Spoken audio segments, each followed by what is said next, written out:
I mean, I just cannot get past the sheer mind-boggling recklessness of it. Good. We are talking about December 2nd, 1922. Right. Ernest Hemingway's first wife, Hadley Richardson, is packing his bags in Paris to meet him in Switzerland.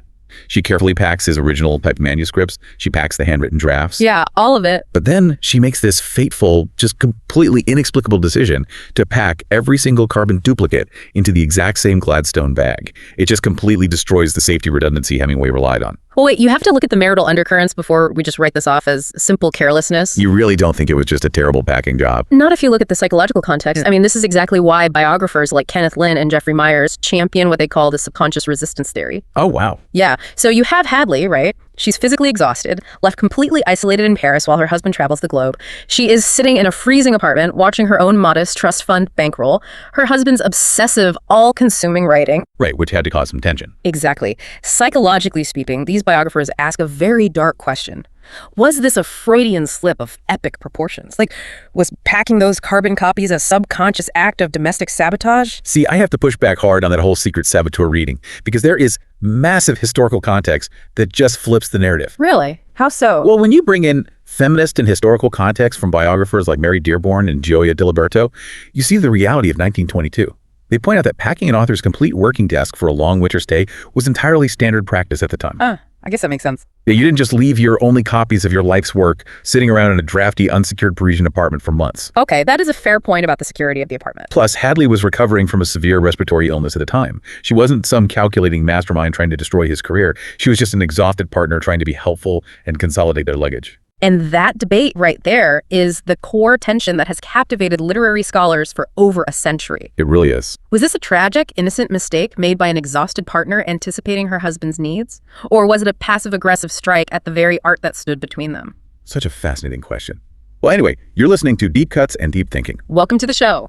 In this deep dive, we are on a mission for you, the listener. We are going to separate the verified historical facts from the enduring literary folklore regarding the lost Hemingway manuscripts. Because there's a lot of folklore out there. So much. We're going to explore exactly how a stolen valise at a Parisian train station inadvertently shaped modern American literature. To even begin to understand why Hadley packed the bag that way and why losing it was such a catastrophic blow, we really have to establish the fragile reality of the Hemingway's life in late 1922 Paris. Right, because it is not the romanticized, glamorous Parisian dream we see in movies. Not at all. We're talking about 74 Rue du Cardinal Lemoine.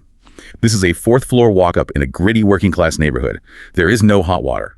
The apartment smells like poor plumbing, and the windows open directly over a noisy ground-floor dance hall called the Bal au Printemps. Imagine trying to write with that going on. Right.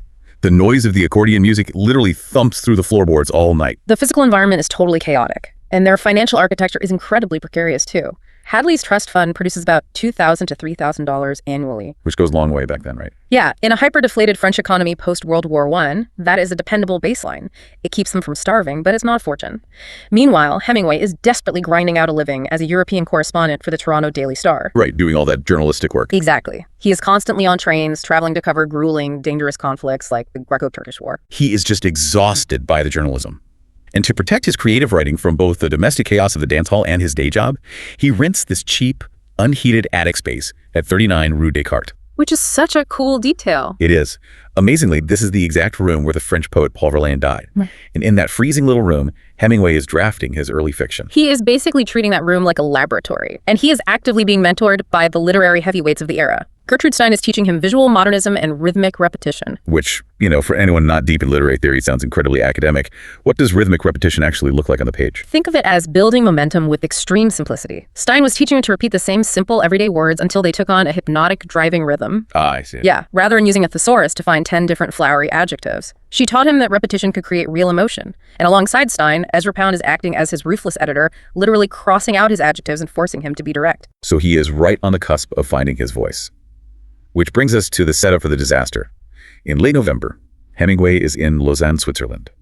He is covering a Greco-Turkish peace conference, working under intense daily newspaper deadlines. But he's got ulterior motives there. Oh, totally. His real focus is on the evenings, because he is spending time with the famous muckraking journalist Lincoln Steffens. And Steffens is highly influential at this time. He is incredibly impressed by this young reporter and wants to see Hemingway's fiction portfolio to show to his American publishers. This is huge for him. This is the moment Hemingway has been waiting for. This could be the big break that gets him out of newspaper work entirely. So Hemingway writes a letter to Hadley back in Paris. He asks her to join him for a winter holiday in the mountains.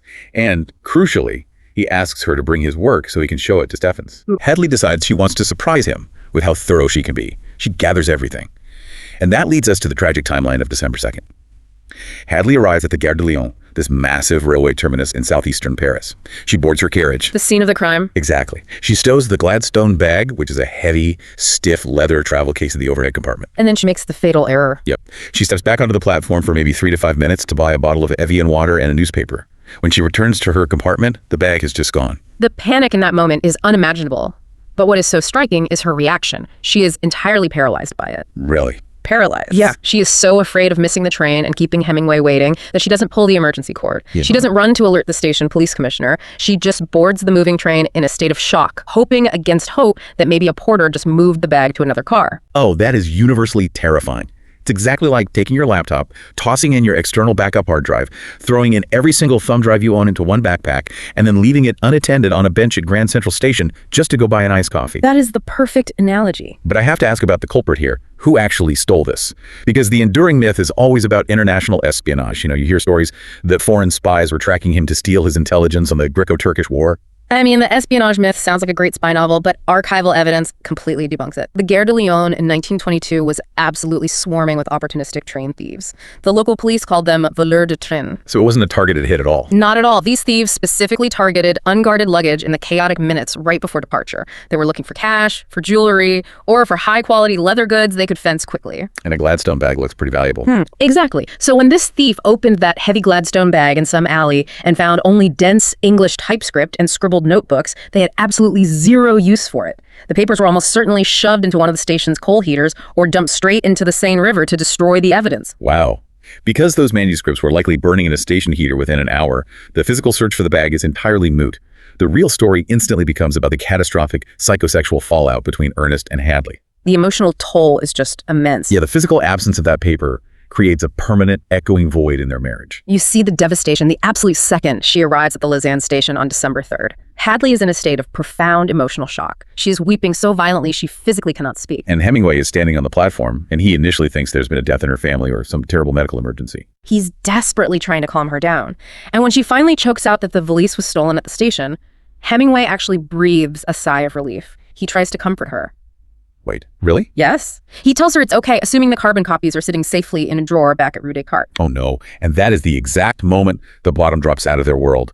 Because Hadley has to look at him and confess that she packed the carbons too. Every single copy. Upon hearing this, Hemingway's demeanor completely shifts. He doesn't wait around. He immediately boards an emergency express train straight back to Paris. He has to see the empty apartment for himself. Right, he can't even believe it. When he finally walks into that cold room and pulls open the desk drawers, the absolute erasure of 3 years of relentless work is confirmed. It's all gone. It's just devastating. We know exactly what vanished because of a letter Hemingway wrote to Ezra Pound on January 23rd, 1923. It's our primary archival record of the disaster. According to that January letter, the lost material was massive. It included early Michigan logging stories, and it included preliminary sketches of the Greco-Turkish War, a whole batch of early poetry, and most devastatingly, a complete full-length autobiographical novel draft based on his World War I service and his Midwestern youth. Basically everything that defined him as a writer up to that point. Yeah. But a couple of things did survive the purge, right? Yes, 2 pieces survived. My Old Man survived simply because it was physically in transit. It was in the mail heading to a magazine editor in the United States. And the other piece was a story called Up in Michigan. This detail is so fascinating to me. It only survives because it was literally shoved in the back of a drawer after Gertrude Stein deemed it inapproachable. That's a great French art term, by the way. It basically describes a painting that is far too explicit or scandalous to hang in a polite gallery. Right. Stein read the story and found the sexual content entirely unpublishable for the magazines of the day. So the irony is just incredible. A story survived the greatest archival disaster of his life, specifically because his mentor hated it and told him to hide it away. It's wild. But thinking about that January letter to Ezra Pound, if this loss was such a complete catastrophe, why did Hemingway jokingly refer to the lost work in that letter as his juvenilia? Well, calling it his juvenilia was a crucial psychological shield. By framing all those lost years of work as mere apprenticeship material, practice runs, he could rhetorically distance himself from the profound grief of wasted labor. Oh, I see. It softens the blow if you tell yourself, well, it wasn't my masterpiece anyway.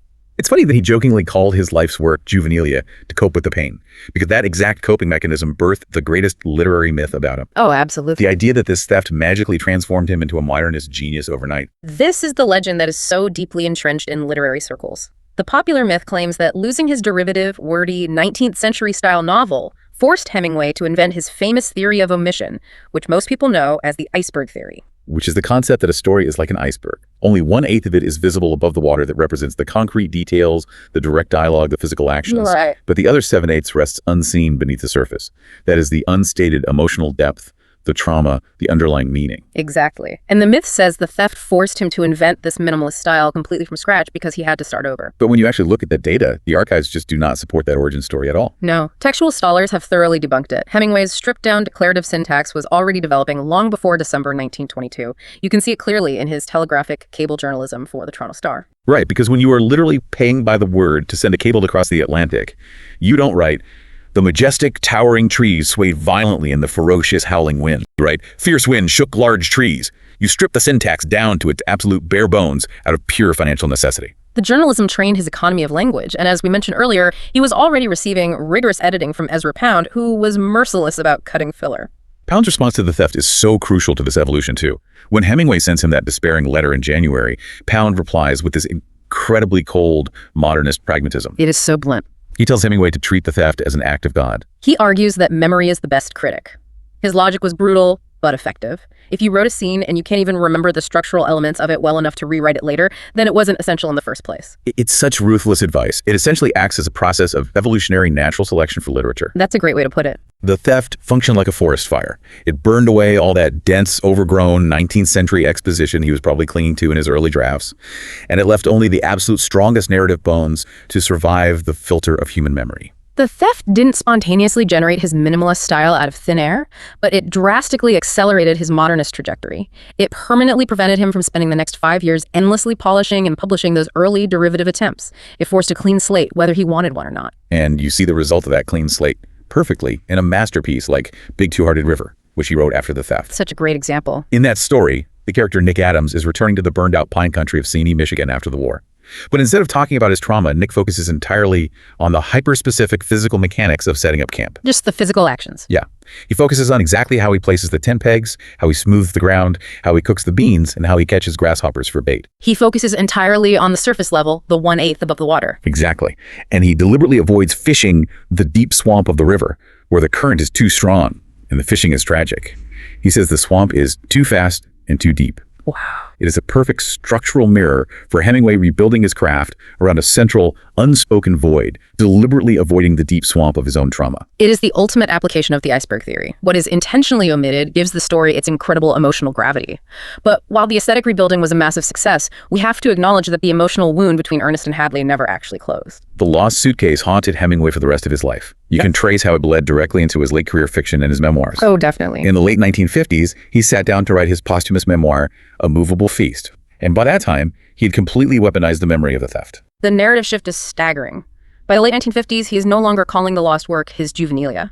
Instead, he reframes those lost manuscripts as irreplaceable masterworks of early raw genius. It becomes a very convenient biographical marker to excuse why he didn't publish an early novel. Yes, but more maliciously, he uses it to rewrite his marital history. He frames Hadley as the tragic, careless figure whose fatal mistake initiated the irreversible erosion of trust that eventually destroyed their marriage. He essentially blames the divorce on the Gladstone Bag. That trauma of lost paper keeps resurfacing and blurring the lines between his fiction and his reality. You see it so clearly in his posthumous novel, The Garden of Eden. This is the manuscript he obsessed over, working on it from 1946 until his death. Right. And in that book, the protagonist suffers the ultimate betrayal, the deliberate, malicious burning of his handwritten stories by his own wife. It's so on the nose. It is a direct, undeniable reflection of Hemingway's enduring anxieties about creative vulnerability and feminine betrayal. He took the accidental loss at the Gare de Lyon and reimagined it as a deliberate act of destruction. He spent his entire life exploring the agonizing connections between marital discord and the destruction of the written word. Which really brings us all home for you, listening in today's world. Think about the sheer fragility of creating something in a pre-digital age. It's hard to even fathom now. Today, we rely on automatic cloud backups, continuous autosave, and version history. Our work feels immortal. It's almost impossible to actually lose something forever. But imagine the absolute gut-wrenching terror of your life's work. Years of your imagination, your labor, your ambition, existing entirely as a fragile stack of paper inside a single leather bag. If that bag disappears, it doesn't just erase the paper, it erases the years you spent writing it. The story of the Gare de Lyon reminds us of the inherent terrifying vulnerability of the creative act itself. It forces us to realize that literary history isn't just shaped by what brilliant words are written. It is equally, and sometimes more profoundly, shaped by what is accidentally lost. Which leaves us with a final concept to mull over. Consider how many of our own defining personal stories, the origin myths we tell about our careers, our relationships, or our own creative journeys, are actually retrospective constructions. Right, the stories we tell ourselves. Hemingway took a very real, very mundane travel mishap at a busy Parisian train station, and over the decades, he sculpted it into a grand, cinematic legend of artistic purification and rebirth. It makes you wonder, what painful failures or sheer random accidents in your own life have you secretly repackaged as necessary, destined stepping stones to becoming the person you are today? It's a powerful question about how we demand meaning from our losses. If you enjoyed this episode, please like and subscribe.